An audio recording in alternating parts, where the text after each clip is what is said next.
In this video, I used AI to beat Minecraft. In order to complete this challenge, I have to beat the game by following the instructions that are given to me by ChatGPT. And it gave me some crazy things to do. So stick around to the end of the video to see if AI can beat Minecraft.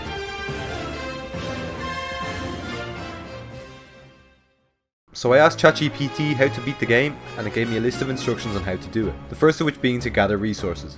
This included punching trees, making a crafting table, crafting tools, mining stone, getting food, and making a furnace. Next, ChatGPT told me to build a shelter to protect myself from hostile mobs during the night. I was told to pick a flat location away from hazards like lava or cliffs, and to make sure that it was near useful resources like trees and water. I started the structure by constructing a foundation of cobblestone and built up walls out of wood and added a door. Next, I made a roof using slabs and stairs. I finished the house off with a crafting table, chest, a furnace, and a bed, and added windows and torches for lighting.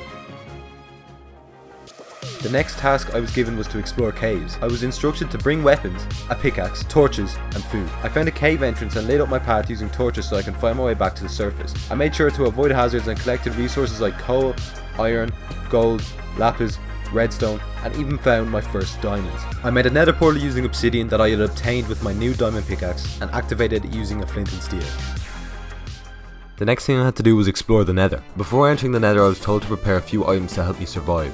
I had to make sure that I had at least iron armor, an iron sword, and lots of food and blocks to ensure that I could stay alive for as long as I needed to. After entering the nether, I was given some things to do, such as mine nether quartz and glowstone. I was instructed to look for a nether fortress so I could obtain blaze rods from blazes. I tried my best to find a fortress but ran into a massive bastion which I decided to explore. I made sure to be extra careful because I knew how deadly piglin brutes were, so I just mined through the ceiling and poured lava to kill the piglins and to safely loot the chests in the bastion. I found some helpful loot, killed some endermen, and returned home as I was starting to run out of food. I stocked up on food and re-entered the nether, and this time managed to find a nether fortress with a blaze spawner. I got enough blaze rods for the eyes of Ender and went back home. The next major task that AI gave me was, of course, going to the end. It gave me a few things to get ready before leaving to fight the ender dragon. I had to get a bow with arrows, a diamond sword, ender pearls to get around easily, lots of blocks to help with the crystals, plenty of food to not starve, and finally a full set of either diamond or enchanted iron armor. I opted for the enchanted iron armor because it would take less time to get than a full set of diamond. I mined for diamonds and crafted myself a diamond sword and enchantment table. I enchanted everything I could and crafted the eyes of Ender to find the end portal. I then began the journey to find the stronghold. I found the general area where it was located, but it took a lot of digging before I finally found where it was. It didn't take me long after that to finally find the portal to the end. This is when I realised I'd made a huge mistake and had not brought enough eyes of Ender to fill out the portal. So I had to trek back home through the nether to farm more ender pearls and blaze rods. I had no issues getting the blaze rods, then I was farming endermen and it was all going fine until I was fighting the last enderman and took my final swing and accidentally hit a zombie pigman. Oh, give me land, lots of land under starry skies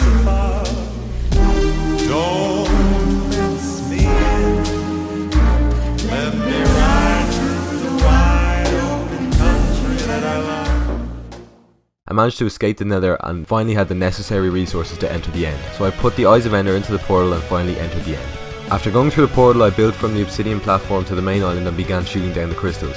Everything was going great until I realised I had not brought enough arrows and would only be able to attack the dragon when it flew down at the centre. I was then launched into the air by the dragon, tried to save myself with an ender pearl, failed, then tried using water and had my first death. Upon re-entering the end with my spare gear, I couldn't access the bridge to the main island and I had no blocks. So I had to precisely drop my gear onto the bridge, then jump into the void so I could grab some blocks to rebuild the bridge, which worked out fine and I got all my stuff back. With all my gear, I was able to continue fighting the dragon. It took a long time without arrows to shoot the dragon, but I was eventually able to land the final blow with my sword, killing the dragon and finally beating the game.